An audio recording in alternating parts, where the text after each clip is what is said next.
प्रिय दर्शकों, नमस्कार। आज मैं आपको विवाह से जुड़े एक विशेष विषय के बारे में जानकारी देने वाला हूँ। देखा जाए तो आज के समय पर विवाह में देरी होना कोई नई बात नहीं है,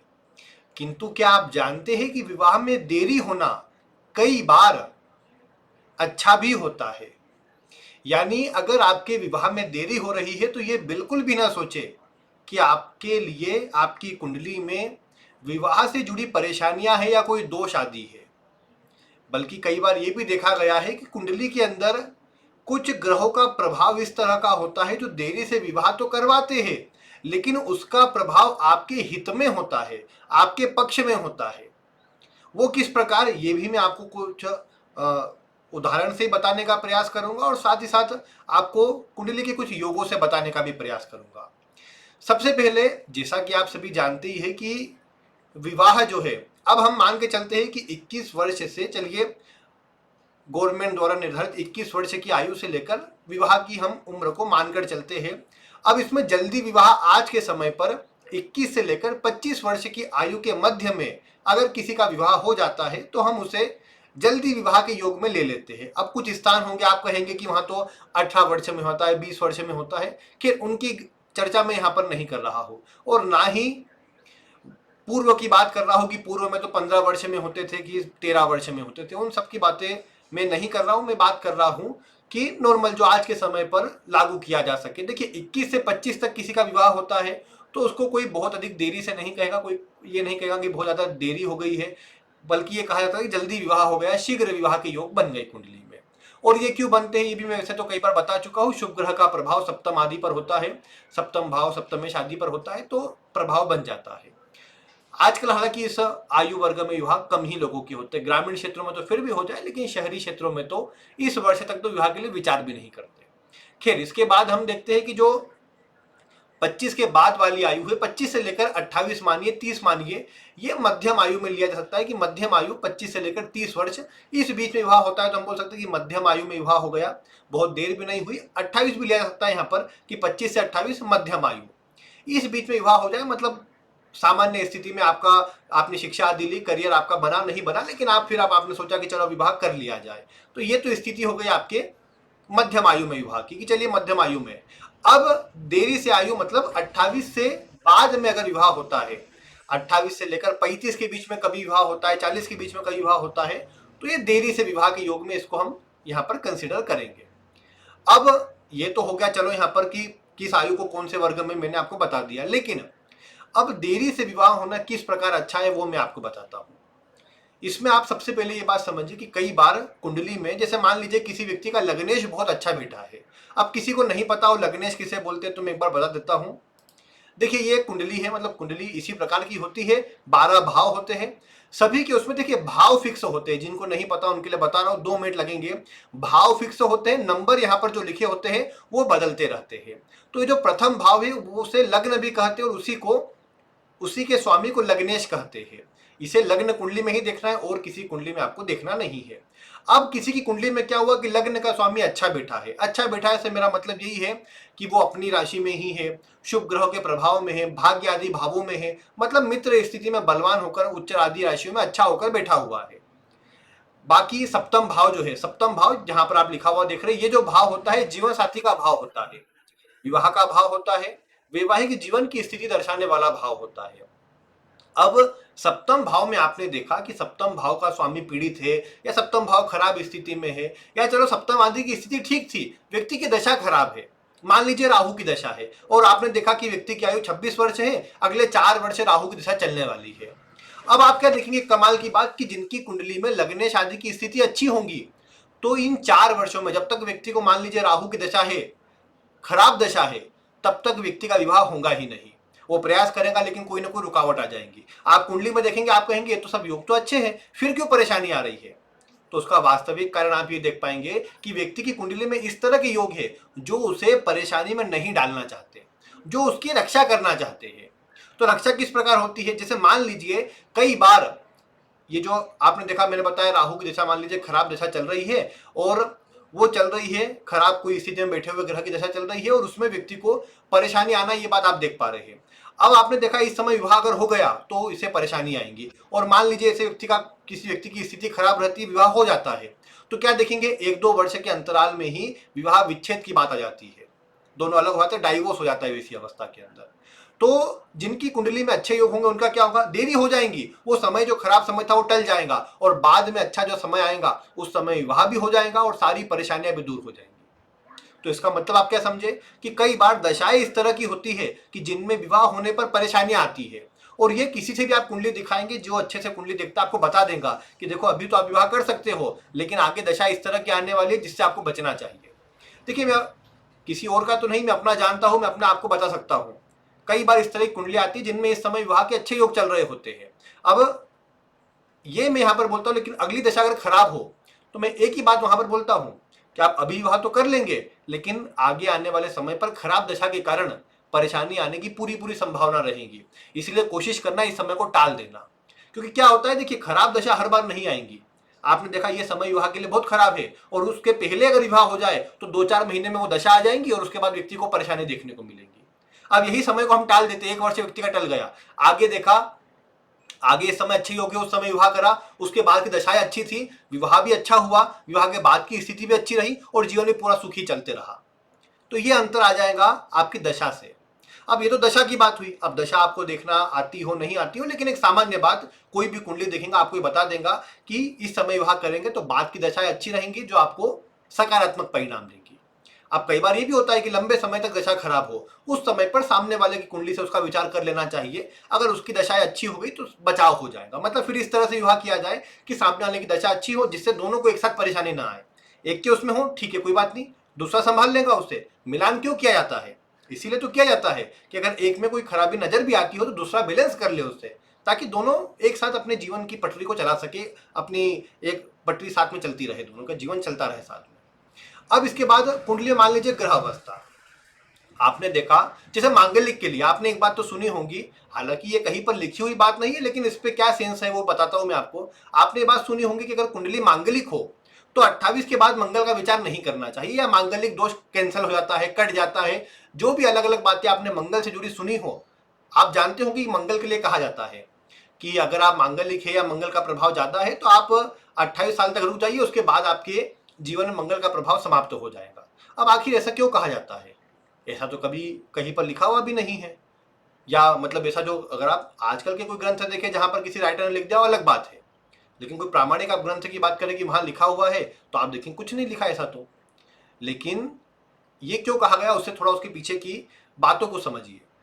आप ये जानते हैं वैसे तो मंगल का एक्टिवेशन ही 28 वर्ष में होता है, तो 28 कहने का तो कोई सेंस नहीं कि 28 में मंगल का प्रभाव कैंसिल हो जाएगा, बल्कि एक्टिव होगा मंगल तो 28 में। मैंने आपको बताया था 28 से लेकर 32 वर्ष तक की आयु तक मंगल का प्रभाव रहता है। तो अब जब 31-32 तक मंगल का प्रभाव है तो वैसी अवस्था में कैसे ही बोल सकते कि मंगल का प्रभाव खत्म हो जाएगा। उसके पीछे का कहने का कारण ये होता है, जैसा मैंने आपको पिछली वीडियो में बताया, कि मंगल जो है जिम्मेदारियों का कारक ग्रह है, जिम्मेदारी देने वाला ग्रह होता है। 28 में जब मंगल एक्टिव होता है तो आपकी विवाह की स्थिति हो या ना हो, आप मांगलिक हो या ना हो, लेकिन होता यह है कि मंगल आपको रिस्पॉन्सिबल बनाता है। जो आप बोलते हैं ना कि उम्र बढ़ने के साथ मेच्योरिटी आती है, तो मेच्योरिटी मंगल 28 से 31-32 की आयु में दे देता है। और उससे क्या होता है कि वो लड़का हो या लड़की, उन्हें समझ रहती है जीवन की, दुनियादारी की स्थिति को देखा हुआ होता है उन्होंने, क्या करने से क्या निर्णय निकलेगा ये सोच विचार कर काम करते हैं, ये सोच कर आगे बढ़ते हैं। तो क्या होता है कि जब कुंडली में आपने देखा मांगलिक है, या मान लीजिए सप्तम में राहु जैसा ग्रह बैठा हुआ है, या 2-3 ग्रह मंगल राहु या शनि राहु या मंगल शनि दोनों इकट्ठे ऐसे बैठे हुए 2-2 ग्रह, तो क्या देखेंगे आप कि फिर व्यक्ति को कहा जाएगा कि आप जल्दी विवाह ना करें, क्योंकि जल्दी करने पर आपके अंदर भी जल्दीबाजी हो सकती है, और हो सकता है जीवन साथी भी जो मिले वो भी उतना परिपक्व ना रहे, उतना मेच्योर ना रहे, और उस कारण से ये रहे कि दोनों जल्दीबाजी में निर्णय लेके अपना जीवन खराब कर ले और फिर उसके कारण लंबे समय परेशान रहे। क्योंकि ये कोई छोटा सा एक ऐसे घटना नहीं है कि जिसको आप बोले कि चलो 1 महीने विवाह हुआ, अगले महीने खराब हो गया और दोनों अलग अलग हो गया काम। ये नहीं होता है। विवाह आपका दूसरा जीवन है जो आपका पूरा आगे दूसरे जीवन को निर्धारित करता है। उसकी स्थिति ठीक है आज के समय पर अगर बहुत सारे खराब है तो उसका कारण दिनचर्या या दोनों का ही एक अपना जो स्वभाव है वो स्थिति बन गई है, लेकिन फिर भी अगर सोच विचार कर बातों को ध्यान देकर आगे बढ़ा जाए तो फिर अधिक संभावना रहती है कि विवाह में खराबी भी ना आए और स्थिति को संभाल लिया जाए। ये कभी नहीं होगा कि आपने देखा कि 30-32 में शादी करी तो विवाह खराब नहीं हो सकता है, लेकिन वहां पर आप ये बोल सकते हैं कि दोनों स्थिति को समझने वाले हैं, दोनों अपने जीवन में कई ठोकरें खा चुके हैं, उसके बाद दोनों को पता है कि अब अगर किस तरह से कार्य करने से किस तरह से स्थिति से प्रभाव पड़ सकता है, किस तरह का प्रभाव जीवन में आगे बढ़ेगा, दोनों के लिए किस तरह का प्रभाव मिल सकता है, वो दोनों को पता रहता है। ठीक है, अपेक्षाएं किसी भी व्यक्ति की किसी व्यक्ति से कभी समाप्त नहीं होती। मैं आपको अभी बता रहा हूं तो हो सकता है कुछ को तो अच्छा लगे, कुछ कहे कि नहीं बोर्ड पे बताते या किसी और तरीके से बताते तो अच्छा रहता। तो यानी अपेक्षाएं किसी की भी पूरी कभी नहीं होने वाली है। लेकिन कहने की बात इतनी है कि जब आप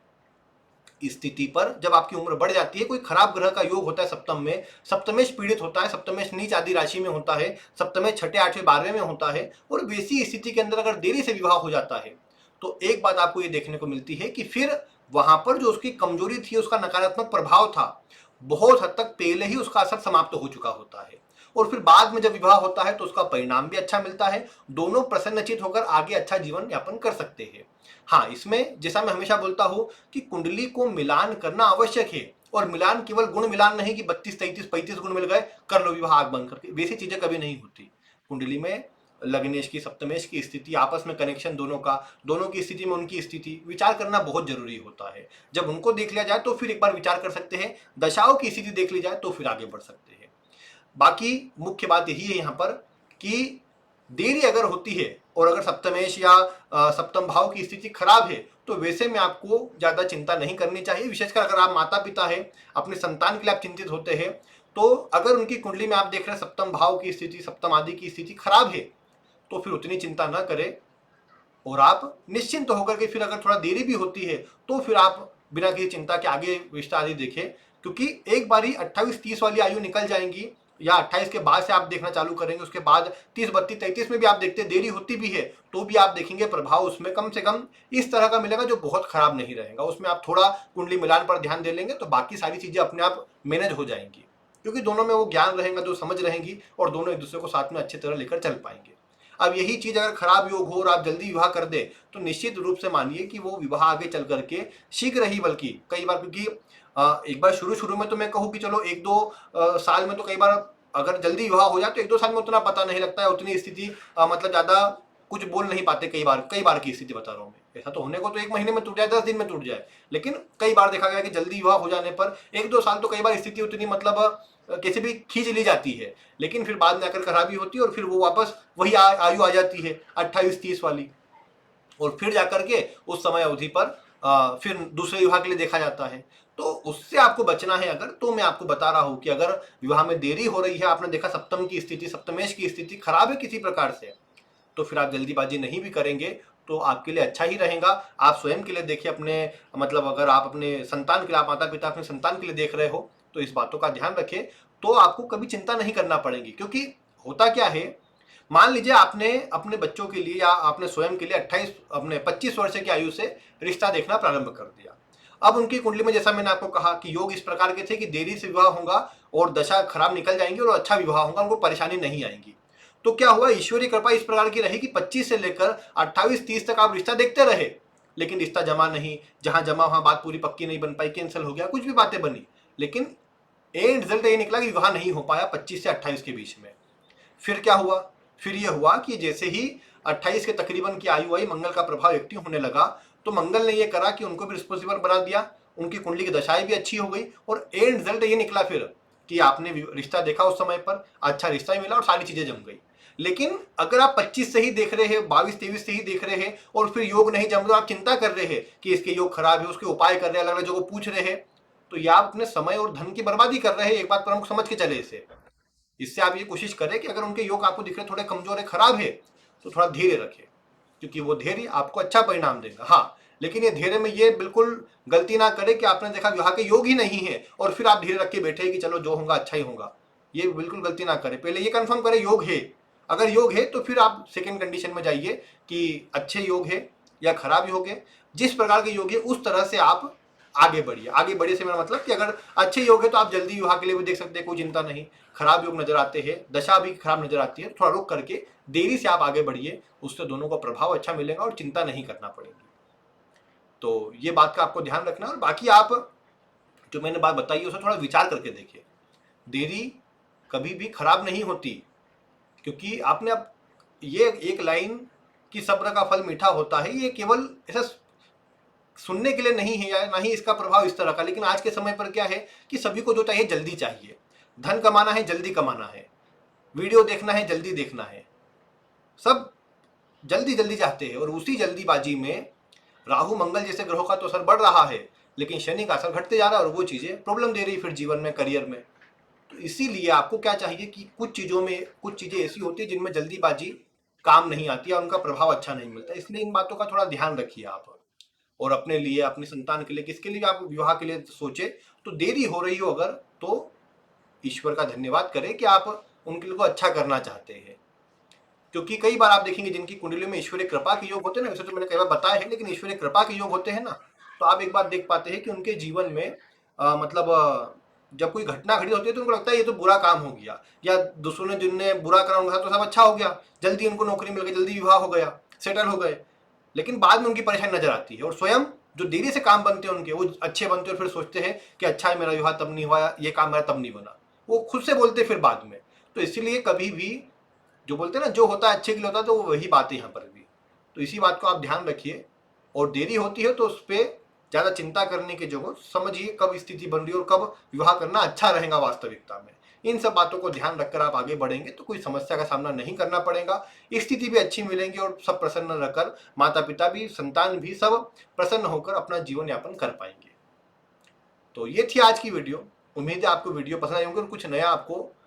पता लगा होगा, जानकारी नई कुछ प्राप्त हुई होंगी। बाकी वीडियो पसंद है तो उसे आप लाइक करना बिल्कुल ना भूलें,